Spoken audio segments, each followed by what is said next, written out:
دیتا تو بالآخر اور اپنی خواہشات اور اپنی دنیاوی مفادات پر جمع رہتا ہے، تو ایک وقت ایسا آتا ہے کہ اس کا دل اندھا ہو جاتا ہے، بہرا ہو جاتا ہے، جس طرح انسان کی آنکھیں، کان جب وہ اندھے اور بہرے ہو جاتے ہیں تو پھر وہ نہ گڑے کو دیکھتا ہے کہ کہیں گڑا ہے، نہ مضر چیزوں کو دیکھتا ہے کیا مضر چیز پڑی ہے، نہ کسی انسان کو پہچانتا ہے کہ فلان ہے، آواز سے پہچانے گا لیکن اگر اس کے کان بھی کام نہیں کرتے تو آواز کو بھی نہیں جانے گا، سم بکم۔ پھر اگر وہ گونگا ہے تو کسی بات بھی نہیں پوچھ سکے کہ میں کہاں جاؤں۔ تو آدمی اگر آنکھیں ہوں تو خود دیکھے گا کہ فلان فلان ہے یا فلان جگہ گڑا ہے، اگر کان ہو تو کسی پیچھے سے آواز دے گا کہ گڑے میں گر رہے ہو تو سن لے گا کہ اپنے آپ کو بچائے گا، کچھ نہ کچھ تو ہو جائے گا۔ اگر سنتا بھی نہیں ہے اور دیکھتا بھی نہیں ہے، کون بہرا ہوتا ہے، پیچھے آدمی آواز دیتا ہے کہ رک جاؤ میں آ رہا ہوں، تم کو سیدھا راستہ بتاتا ہوں، تو ظاہر ہے کہ اس کو بھی نہیں سمجھے گا تو کوئی میں گڑ جائے گا۔ تو جب آدمی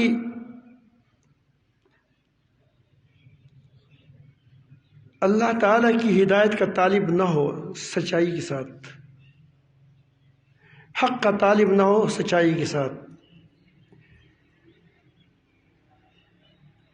اور ضد و عناد اس پر ڈٹا رہتا ہو، تو اللہ تعالیٰ تبارک و تعالیٰ کا قانون مبارک یہ ہے، سنت الہی یہ ہے کہ اس آدمی کو اندھا بھی کرتا ہے، بہرا بھی کرتا ہے، اور اس کو گونگا اندھا، بہرا اور اس کو گونگا کرتا ہے۔ پھر اس کو سیدھی راستہ نہیں ملتی، اس کی صلاحیت ختم ہو جاتی ہے، کیونکہ اس نے دل، دماغ اور عقل اور اللہ تعالیٰ جل جلالہ کی جو دی ہوئی صلاحیتیں ہیں اس سے کام نہیں لیا۔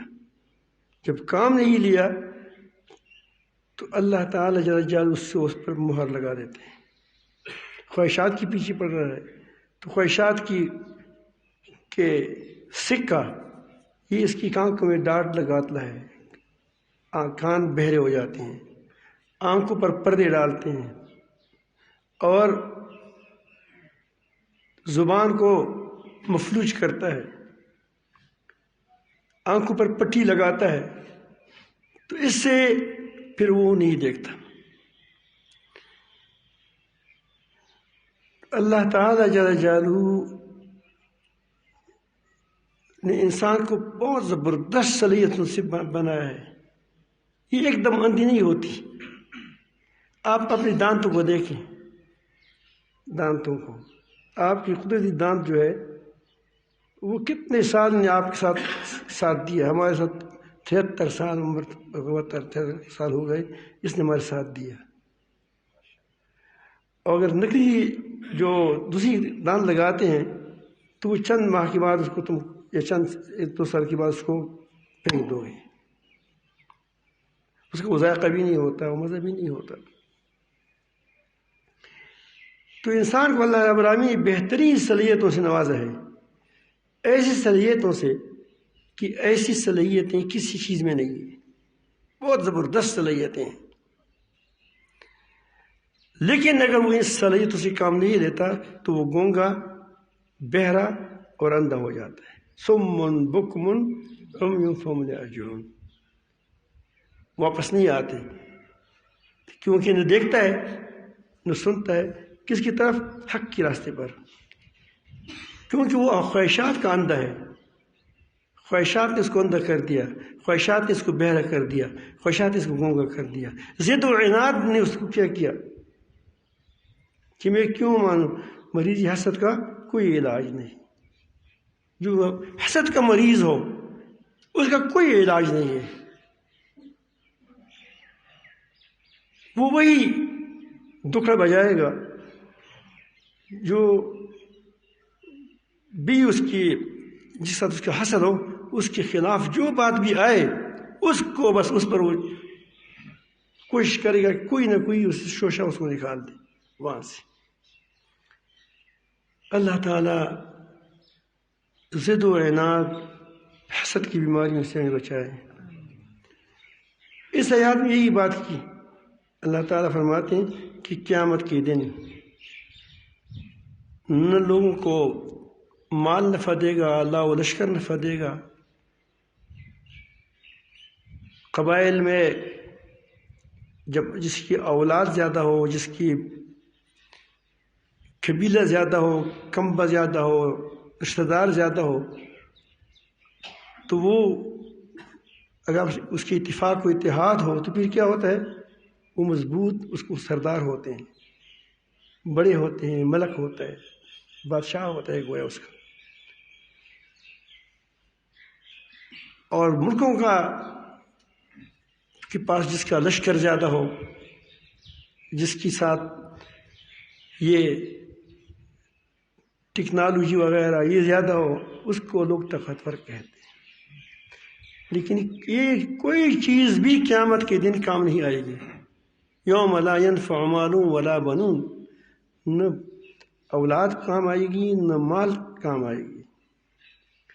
وہاں جو چیز کام آنے والی ہے وہ صرف قلب سلیم ہے. قلب سلیم وہ تندرست دل ہے جو سنتا ہے، جو دیکھتا ہے،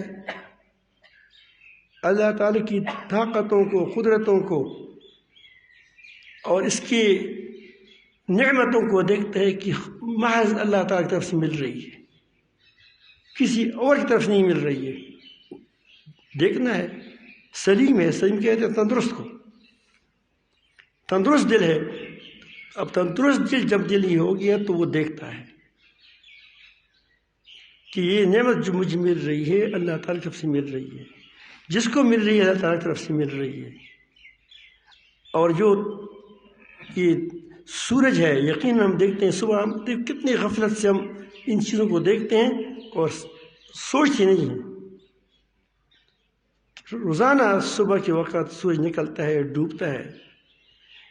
دن کم چھوٹے ہوتے ہیں، بڑے ہوتے ہیں، چھوٹے ہوتے ہیں، گرمی آتی ہے، سردی آتی ہے.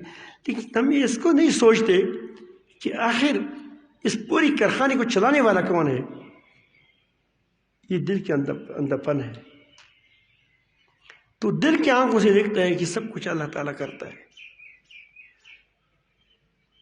تو اب اس کو توحید حاصل ہو جاتا ہے. وہ سنتا ہے، وہ جب حق بات سنتا ہے تو کہتے ہیں کہ حق، اس کی دل تسلیم کرتا ہے اس کو، ٹھیک ہے، صحیح ہے. اور جب حق بات دیکھتا ہے، حق کام حق بات دیکھتا ہے تو کہتے ہیں کہ ٹھیک نہ، کہ وہ سنتا ہے تو اس کا جواب بھی دیتے ہیں، اس کو لبیک کہتے ہیں. کیا کہتے ہیں؟ لبیک. مانتا ہے.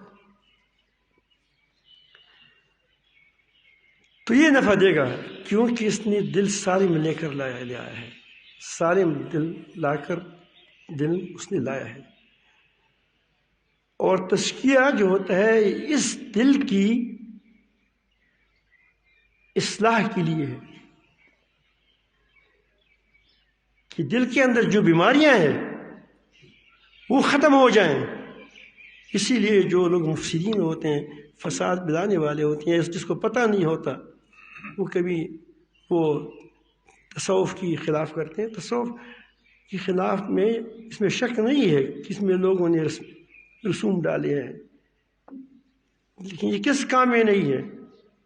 کیا قرآن کی تفسیر پرویز نے بھی کیا ہے جو خالص کفریات ہے؟ تو کیا پھر تمام مفسرین کو تم کے خلاف بولو گے؟ یہ نا انصافی ہے۔ محدثین میں خود ایک سی پر جرح کیا ہے، کیا تم محدثین سب پر ایک ہی کھاتے میں ڈال دو گے؟ اسی طرح علماء ہے، کتنے علماء ایسے ہوں گے جو دنیا کی خاطر غلط بیان دیتے ہیں، غلط باتیں کرتے ہیں، دو پیسوں کے لیے مالداروں کی خوشامد کرتے ہیں، کتنے علم ہوں گے؟ تو کیا آپ سارے علماء کو ایک کھاتے میں ڈال دو گے؟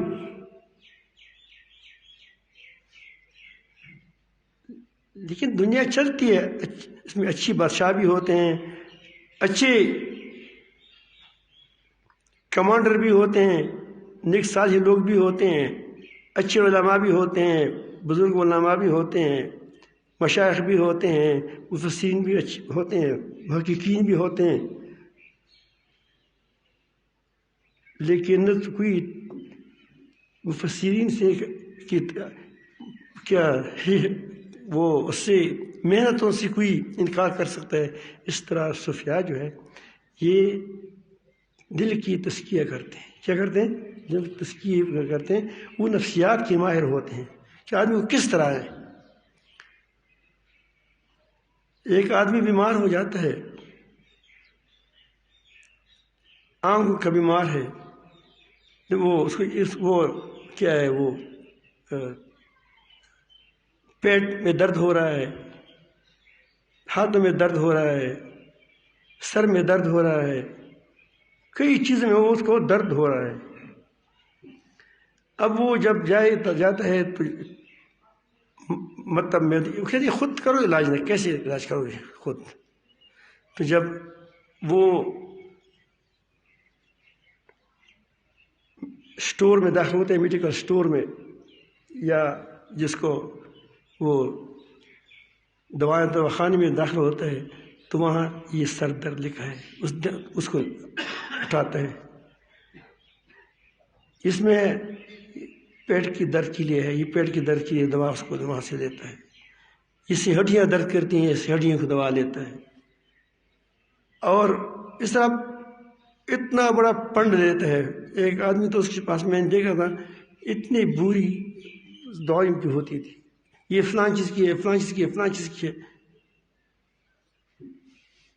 تو بیماری اور بڑھ جائے گی، بیماری اور بڑھ جاتی ہے، آدمی موت کی دہانے پر پہنچ جاتا ہے۔ ڈاکٹر اس کا نبض دیکھتا ہے، آج کل نبض کا نہیں ہوتا ہے، مشینوں سے ہوتا ہے، وہ کبھی غلطی کرتا ہے تو کوئی تباہی مچاتا ہے، تو وہ کہتے ہیں کہ اس کا تو قبض ہے، تو قبض کی دوائی دے دیتا ہے، سر بھی ٹھیک ہو گیا، پیٹ بھی ٹھیک ہو گیا، گیس بھی ٹھیک ہو گیا، اور جو دردیں ہوئی تھی وہ بھی ختم ہو گئی، بخار تو بھی ختم ہو گیا۔ تو یہ کیا تھا؟ یہ ڈاکٹر تھا، یہ جسمانی ڈاکٹر تھا۔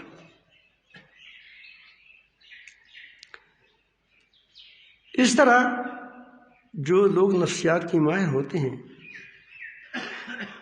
تو وہ سمجھتے ہیں کہ اس آدمی کی کیا روحانی بیماری ہے، وہ ہم وظائف کی کتاب نکالتے ہیں کہ جب کہتے ہیں کہ جب سرد کرتے ہیں تو یہ وظیفہ پڑھو، جب تمہیں روزگار نہیں ہے تو یہ لطیف پڑھو، تو وہ اتنا لوگ تمام دن وظائف کے لیے بیٹھے ہوتے ہیں، ایک کام بھی نہیں ہوتا اس کا، پھر بدزن ہو جاتے ہیں، خدا کو بھی چھوڑتے ہیں، باقی ہو جاتے ہیں۔ وجہ کیا ہے کہ وہ اپنا علاج خود کرتے ہیں۔ اب وہ حسد کا مریض ہے، ظاہر ہے کہ حسد کی مریض کو اگر وہ جتنا بھی کچھ کرے گا تو اس کی حسد کو بڑھائے گا، وہ تو اور حسد اس میں بڑھ جائے گا۔ اب حسد کا علاج کیا ہے؟ کتاب سے دیکھیں گے تو وہ آپ کو کتاب میں کہ یہ دوائیاں ہوں گی، پھر تو اس کے ٹھیک علاج نہیں ہو سکے گا، تو وہ آپ کو علاج بتاتا ہے۔ نبی کریم صلی اللہ علیہ وسلم کے پاس ایک شخص آئے، یا رسول اللہ صلی اللہ علیہ وسلم، آپ کے صلی اللہ علیہ وآلہ وسلم پڑھیں، تو وہ آئے کہ یا رسول اللہ میرے اندر بہت سی بیماریاں ہیں، میں شراب پیتا ہوں، میں زنا کرتا ہوں، میں جھوٹ بولتا ہوں، میں چوری کرتا ہوں، جتنے گناہ تھے وہ ساری گنوائے، اب اس کی مجھے علاج بتائیں۔ اگر وہ ایک وظیفہ بتاتا، دوسری وظیفہ بتاتا، تیسری وظیفہ بتاتا تو وظیفہ کا پنڈ ہو جاتا، بیماری وہاں رہ جاتی۔ تو اس نے کہا کہ میں سب گناہ نہیں چھوڑ سکتا، ایک گناہ میں کوشش کروں کہ چھوڑوں گا۔ تو آپ نے فرمایا اب دیکھا کہ اس کے اندر کون سی بیماری ایسی ہے کہ جس کو وہ چھوڑ دے تو دوسری بیماریاں خود بخود ختم ہو جائیں گی۔ اب اس آدمی کے چہرے کو دیکھ کر کہ آدمی شرمیلا ہے، کیا ہے؟ شرمیلا ہے، یہ بیچارہ لیکن بیمار ہے، ظاہر کہ ڈاکٹر کو تو اپنی بیماری بتانی چاہیے۔ تو نبی کریم صلی اللہ علیہ وسلم نے فرمایا کہ جھوٹ نہ بولو۔ اب وہ اس کا دل چاہتے کہ شراب پیوں، پھر کہتے ہیں کہ اگر اگلے ہفتے نبی کریم نے پوچھا کہ تم نے کیا ہے تو میں کیا کہوں گا؟ کوئی بات نہیں یار، صبر کرو، شراب نہیں پیتا، شراب چھوڑ دیا۔ پھر زنا کو کی طرف دل مائل ہو گیا اور کہا کہ بس، تو نے کہا کہ اگر پوچھا کہ تم نے زنا کیا ہے، میں نے کیا ہے تو کتنا شرم کی بات ہے، اگر کہوں کہ نہیں کیا ہے تو جھوٹ بولوں گا، ایک بات سے تو منع کیا ہے وہ بھی مجھ سے نہیں ہو سکے گا۔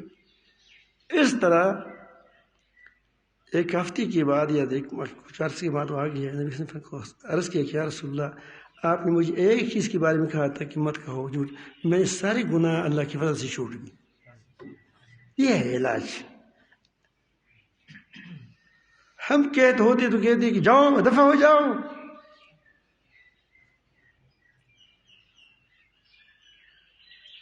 سو قاتلوں کا توبہ، قاتلوں کے دل پر پریشان ہوا، نادم ہوا، یار میں یہ کیا ہے، سمجھ آئی، جہالت دور ہو گئی کس طرح۔ تو وہ ایک عالم کے پاس آیا، خوش سا تھا، تو اس نے کہا کہ بھائی میں نے گناہ یہ کیے ہیں، اللہ پاک مجھے معاف کرے گا؟ اس نے کہا کہ نہیں،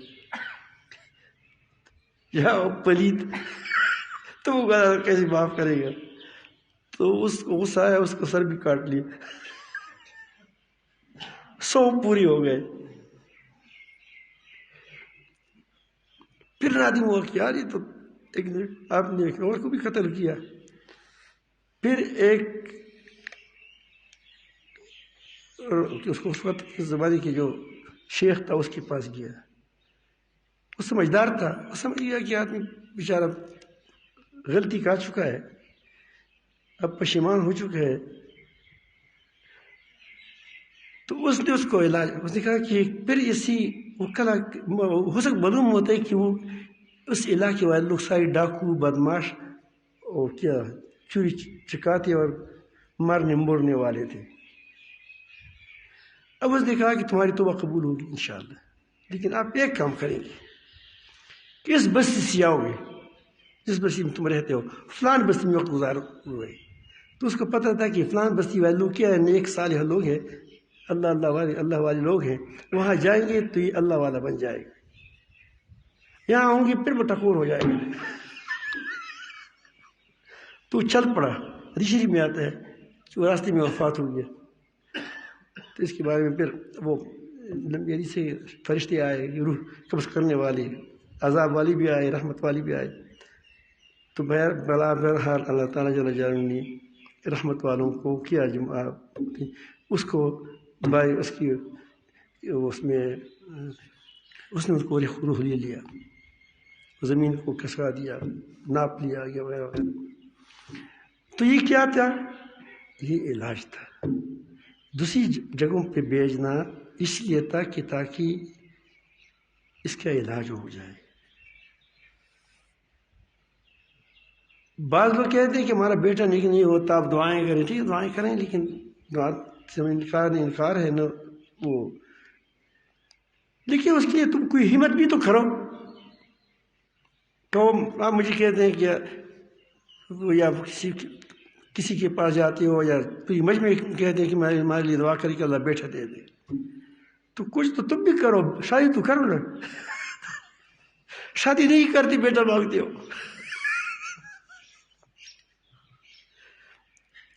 دعا کرو کہ مجھے اللہ پاک ہمارا فصل پہنچ جائے.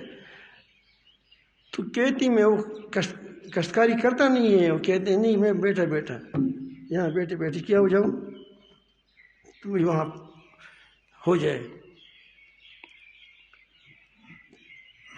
تو یہ ایسا نہیں ہوتا. آپ کچھ نہ کچھ ہمت کرو گے. آپ ہمت کرو گے تو تب کیا ہوگا؟ ہمت مردان مدد خدا. تو میں عرض کر رہا تھا کہ آدمی جب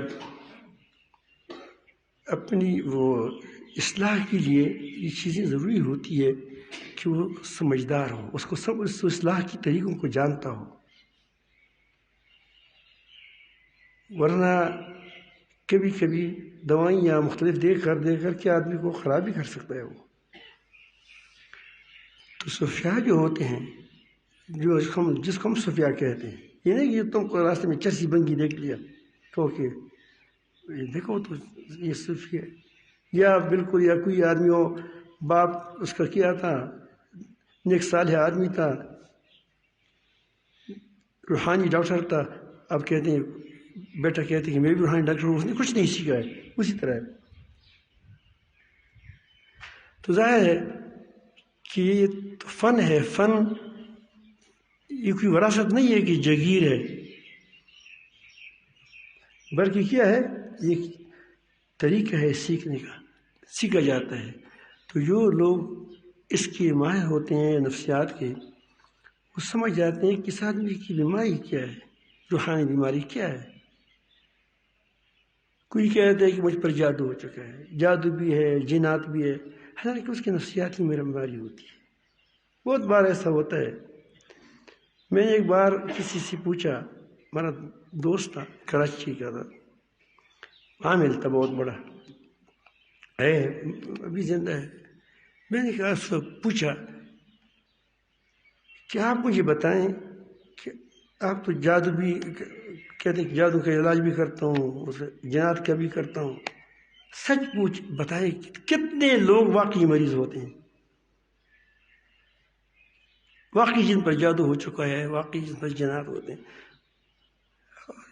بات بھی اچھا تھا، میری بات جھوٹ بول بھی نہیں سکتے تھے کیونکہ وہ کیا اچھا آدمی تھا، نیک آدمی تھا، جھوٹ کا عادی نہیں تھا. تو نے کہا کہ صاحب نے ایسی جگہ سے پکڑ لیا. نے کہا کہ خدا کی قسم 3% بھی نہیں ہوں گے، ساری نفسیاتی مریض ہوتے ہیں. ہم اس کو کہتے ہیں کہ میں نے کیا تعویذ نکالا، وہی ایک جگہ پہ خود رکھ دیتے ہیں، نکالا کیا ہو گیا بس تمہارا وہ کہتے ہیں واقعی تعویذ تھا، ٹھیک ہو گیا میں. پھر وہ کسی کو پھر حاجی میرا ایک بھائی ہے رضوان، حاجی رضوان صاحب، وہ جب وہ کسی چیز کو کرتا تھا تو نیچے سے آگ اٹھ جاتا تھا. تو کہتے کہ یہاں تعویذ تھا میں نے جلا دیا اس کو.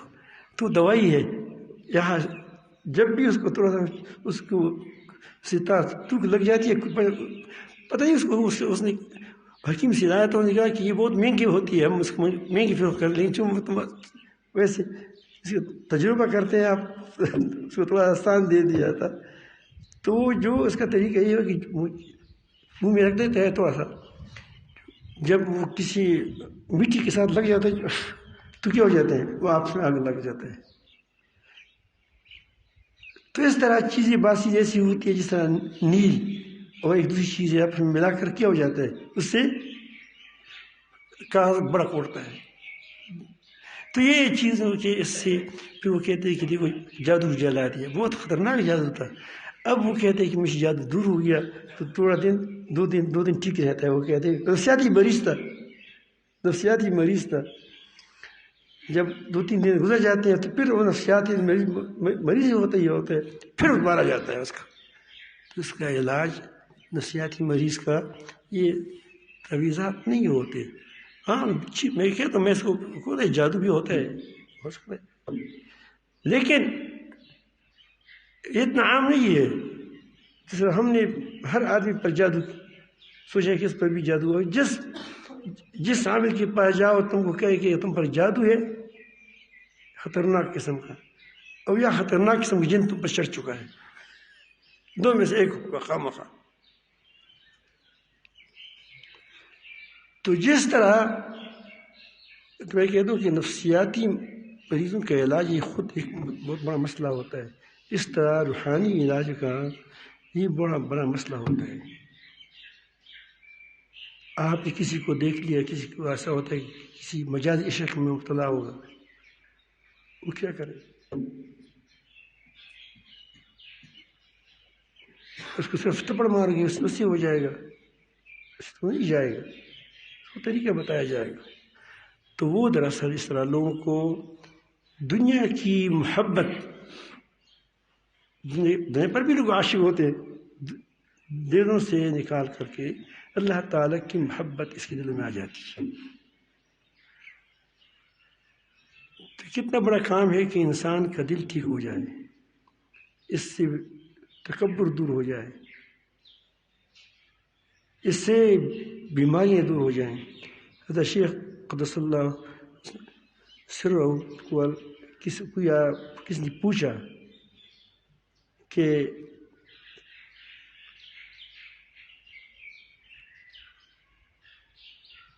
حضرت مجھے یہ مزے آتے ہیں، یہ کام آتے ہیں، ایسا لگتا ہے کہ پھول ہے، وہ ہے. اچھا اس کی کہا کہ منزل آگے ہے.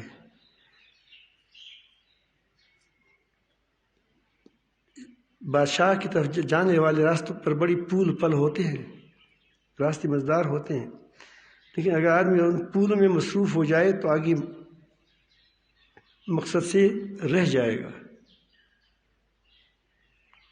اس طرح اب ظاہر ہے کہ ہم کہتے واہ واہ بس یہ تو بہت بڑا زبردست آدمی مل گیا، پہنچ گیا. لیکن جاننے والے جانتے ہیں کہ اس کو کیڑی گزرنے، یہ جب اس کے اندر اصلاح ہو چکی ہوتی ہے تو اس کو اپنی کیڑی کیوں نظر نہیں آ رہے ہیں؟ انسان کے اندر تو بڑی کیڑی ہے، بڑی بیماریاں ہیں، وہ کیوں نظر نہیں آتا؟ معلوم ہوتا ہے کہ کیا ہے، دل کی روشنی کم ہے، صرف خوشبو دیکھتا ہے. جیسے آدمی وہ کسی کمرے میں داخل ہو جائے، آنکھوں سے اندھا ہو اور بہرا ہو اور وقت میں کوئی خوشبو وغیرہ لگی ہوئی ہو، اس کو دیکھتا ہے تو کہتے ہیں کہ میں تو بہت شاندار محل میں داخل ہوا. حالانکہ وہاں سانپ ہوتے ہیں، وہ پش پش کرتے ہیں، وہ سنتا نہیں ہے وہ. لیکن جب اس کان سے کھل جاتے ہیں تو وہ جب دیکھتے ہو کہتے ہو پریشان ہوتا ہے، خوشبو ختم ہو جاتی ہے کیونکہ خوشبو وہ تشویش میں پڑ جاتا ہے. تو میں عرض کرتا ہوں کہ بہرحال یہ بہت بڑا گہرا ہم جیسے لوگوں کی کام نہیں ہے یہ. تو بہرحال میں عرض کرتا ہوں کہ یہ ہے اس جس طرح دوسری مفسرین ہے وہ کس اس کو آیاتوں کو جانتے ہیں، کس طرح اس کو جوڑا جائے، کس طرح بنا جائے. اس طرح محدثین ہے وہ اس کو پرکھ لیتے ہیں کہ حدیث کیا ہے، کیا وہ صحیح ہے سید غیر ہی ہے وغیرہ وغیرہ، حسن غیر ہی ہے. تو اس طرح یہ بھی ایک ایسی ترتیب ہے کہ اس سے وہ جانتے ہیں. اور ہمیشہ لوگ علاج کرتے ہیں انبیاء علیہ السلام کے وارث ہم علماء جو ہے یہ اس کی علم کی بھی وارث ہیں، ظاہری علوم کی، اس کی باطنی علوم کی بھی وارث ہیں. باطنی علوم کیا ہے؟ حسد، بغض، یہ چیزیں نہ ہوں، صداقت ہو، سچائی ہو، عفت ہو، امانت ہو، اور آدمی شکر گزار ہو، دل اس کا شکر گزار ہو، یہ امانت، یہ ساری چیزیں یہ قرآن مجید سے بنا پڑا ہے. یہ نبی کریم صلی اللہ علیہ وسلم کی اخلاق جو تھے، اس کا اخلاقی میں وارث ہیں. اخلاق کیسے پہنچائیں گے اس کو؟ تو اس کے لیے اس قلب سلیم کا مطلب یہی ہے کہ دل تندرست ہو جائے. اور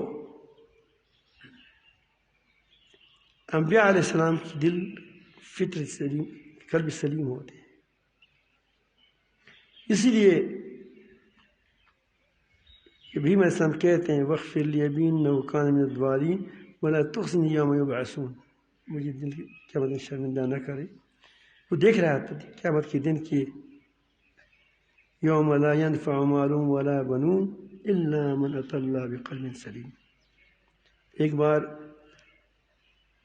ایک صحابی ہے، وہ لیٹا رہا مسجد کے اندر، یعنی وہ اس پر نیند غالب آ گیا، اس سے رات گزاری تھی، اور تو اس نے نبی کریم صلی اللہ علیہ وسلم نے ہاتھ اس کو انگلی سے پکڑا، ہلایا، جب وہ آنکھ کھول گئی کتنا خوش بخت تھا. تو اس نے کہا کہ یا حارثہ کیف اصبحت، حارثہ تم نے صبح کیسی کی؟ یہ مشہور صحابی نہیں ہے، یہ عام صحابی کا یہ حال تھا ان کا. یا رسول اللہ اصبحت مؤمنا حقا. سادہ صحابی تھا، اس نے کہا کہ میں ایسے حال میں صبح کی کہ میں پکا مومن ہوں، حقا سچا مومن ہوں. تو یہ دعویٰ تھا. تو نبی کریم صلی اللہ علیہ وسلم نے فرمایا کہ ہر دعوی کی کوئی دلیل ہوتی ہے، تو آپ کی اس دعوی کی کیا دلیل ہے؟ اس نے کہا کہ یا رسول اللہ علامت ہوتی ہے کسی سے. آپ کہتے ہیں کہ سورج نکل آیا، اس کی تو کچھ علامت بھی تو ہوگی نا. تو نے کہا کہ یا رسول اللہ ازمعت النہاری وسہرت لیالی، میں نے دن کو پیاسا رہا، راتوں کو میں جاگا رہا. میں ایسا ہو رہا ہوں، مجھے ایسا لگ رہا ہے کہ انی انظر الی عرش ربی، گویا میں اپنے رب کے عرش کی طرف دیکھتا ہوں. یعنی دراصل یہ تعبیر ہے ایک کہ گویا فرماتے ہیں انت عبد اللہ کانک تراہ، گویا میں اس کو دیکھتا ہوں، عرش کو، اللہ تعالیٰ. اور مجھے وہ دوزخ کے میں جو چیخ پکارتے ہیں وہ مجھے گویا میں دیکھتا ہوں. گویا جب آدمی کو اس طرح احتضار ہو جائے قیامت کا، جب قرآن مجید کی آیاتوں کو پڑھتے ہیں کہ اس میں چیخیں گے، پکاریں گے، اور اس طرح اس کے اتنا استحضار ہو گئے کہ گویا وہ ہمارے سامنے ہے، گویا ہمارے سامنے ہے، تو اس کا کیا حال ہوگا. اور جنت میں جو سلام کلام کرتے ہیں، اور جو وہ ہے جو قرآن مجید میں جتنی چیزیں ہیں وہ ہماری گویا نظروں میں جا آ رہی ہے. اس کا مطلب یہ کہ اس نظر سے آ رہی ہے، یہ یقین کی نظر ہے. یہ جس کو یہ یقین کی نظر نہ ہو تو وہ بیچارہ تشویش میں پڑ جاتا ہے، اس کا اندھا ہے دل کا. تو اس طرح مجھے ہوتا ہے. ٹھیک ہے، اس کی تصدیق کی. تو میں عرض کرتا ہوں کہ یہ عام صحابہ کرام کا حال تھا، جو خاص صحابہ کرام تھے ان کا حال کیا ہوگا. اللہ تعالی ہمارے دلوں کو بینا کر دے، اللہ تعالی ہمارے دلوں کو تندرست فرما دے. تو اس کے لیے یہی وہ ترتیب ہوتی ہے کہ اس کے لیے چند چیزوں کی ضرورت ہوتی ہے. ایک علم کی، دوسری اس پر مجاہدہ کی. کیا کی؟ مجاہدہ کریں. مجاہدہ کہ یہی ہے ہوتے ہے کہ مطلب کم سونا، کم کیا وہ کھانا. اب تو اس کو اڑا دیا گیا کہ خیر لوگ کمزور ہے، اتنا سوئیں کہ جتنا آپ کو ضرورت ہے، جتنا کھائیں جس کو آپ کو ضرورت ہے، لیکن باتیں نہ کریں، کم بولنا، اختلاط لوگوں کے ساتھ کم کرنا. یہ ضرورت کے اختلاط ہو لیکن زیادہ اختلاط نہ ہو، اور صحبت صالح ہو. اب لوگ تبلیغ میں جاتے ہیں، دیکھو اس کی داڑھی نہیں ہوتی، نمازیں نہیں پڑھتے. جب تبلیغ میں جاتے ہیں تو نمازیں بھی پڑھتے ہیں، داڑھی بھی رکھتے ہیں. اب اس میں کیا ہوتا ہے؟ صرف اپنے ماحول سے باہر ہو کر، جس نے اس کو کہا تھا قاتل کو، اپنے ماحول سے باہر ہو کر ایک نیک ماحول میں چلا جاتا ہے. تو یہاں تو خانقاہ میں جو جاتے ہیں اس کا مطلب یہ ہے کہ وہاں نیک لوگ رہتے ہیں، صالح رکھتے ہیں، وہاں اللہ اللہ کرتے ہیں مسلسل. لوگوں کے ساتھ اختلاط کم ہو جاتے ہیں، کچھ وقت کے لیے کیا ہو جاتا ہے، وہ اس کی دل سنور جاتا ہے. تو یہ ترتیب ہوتی ہے خانقاہوں میں. اب یہاں آپ نے دیکھا کیا ہوتا ہے، نہ تو رہبانیت ہے، ہم کھاتے ہیں پیتے ہیں، جو ملتا ہے وہ کھاتے ہیں، لیکن یہ ہوتا ہے کہ بعض چیزوں کی پابندی ہوتی ہے وہ آپ کرتے ہیں.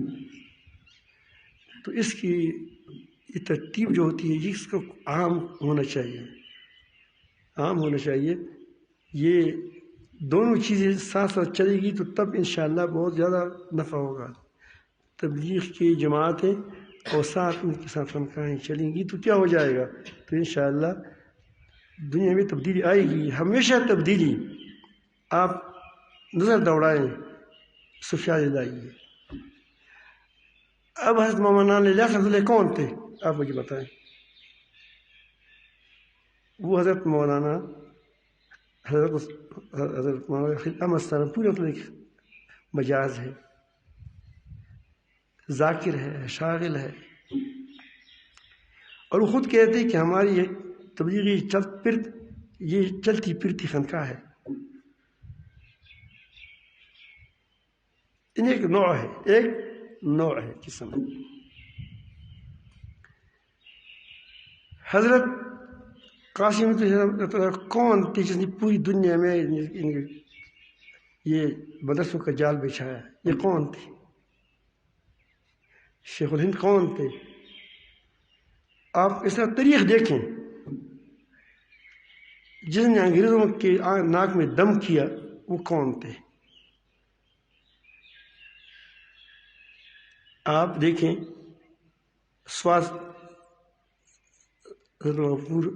سواتی رحمۃ اللہ علیہ، اس کی جو بہت علماء کی جال بچھایا تھا اس نے، جہاں جہاں اس کے ساتھ تھے تو انہیں انگریز اس کے پاؤں جمنے نہیں دیا. سوات میں وہاں اس کے ہمارا وہ جو کیا ہے سنڈا کے جی دوسری علاقے، یہ ساری اس کے خلاف جہاد کرتے تھے، انگریزوں کے خلاف لڑے. اور خود حضرت حاجی مدد اللہ انگریزوں کے خلاف لڑے، اور علماء دیوبند علماء کے خلاف لڑے. آپ دیکھتے ہیں بہت لڑائیاں بھی کی، جھگڑے بھی کیے. اور امام شامل رحمۃ اللہ کون تھے؟ وہ صوفی تھے، جس نے اس وہاں روس کے علاقے، یہاں جو علاقے تھے اس کے بعد 50 سال لڑے. اب دیکھیں جہاں بھی لڑے ہیں یہ اللہ والے لڑے ہیں. اللہ تعالیٰ خود بھی فرماتے ہیں کہ اللہ والے کے ساتھ کتنے لوگ ہو کر، کتنے اللہ والے ہو کر وہ کیے تو ہوئے تھے، اللہ والے تھے، وہ بھی اللہ والے تھے. یہ لڑنا جو اس کے دل میں خدا کے سوا کچھ نہ ہو وہی لڑے گا. دوسروں کو دیکھیں، آپ جب بھی کوئی خدا کے لیے لڑتا ہے وہ اس کے ساتھ لڑے گا، اس وقت اس کے ساتھ لڑے گا جب وہ کفر کے ساتھ برسر بیکار ہو. اس کے خلاف بولے گا کہ جو کفر کے ساتھ لڑ رہا ہو تو اس کی زبانیں اس وقت کھل جائیں گی. تو آپ سمجھیں کہ کس کے دوست ہے، انگریز کے دوست ہے یا یہود و نصارہ کے دوست ہیں یا مسلمانوں کے دوست ہوتے ہیں؟ کہ جو جب بھی گتم ہو جائے وہ یہود نصارہ کے ساتھ، اور یہ اس وقت اس کی زبانیں ان کے خلاف کھل جاتی ہیں. یہ کون لوگ ہیں؟ خبریں خوب پوچھ رہے نہیں پہچان لیا آپ لوگوں نے، کچھ پہچان لیا ہوگا، بس یہی اس کی پہچان ہے کہ جب مسلمانوں کے ساتھ کفر لڑ رہا ہو یا کوئی مسلمانوں کی حمایت میں بات کر رہی ہو، اسی کے وہ خلاف پڑیں گے، تو معلوم ہوا کہ وہ اسی کا دوست ہے۔ کسی کا دوست ہے؟ کافروں کا دوست ہے، لیکن اپنے آپ کو اسلام کے پردے میں چھپا کر کیا کرتا ہے، اور وہ وار مسلمانوں پر کرتا ہے۔ اللہ تعالی ہمیں اپنی استین کی سامتوں سے خبردار کر دے اور اللہ میں پہچان کرا دے، اور اللہ تعالیٰ ہم سے بچائے۔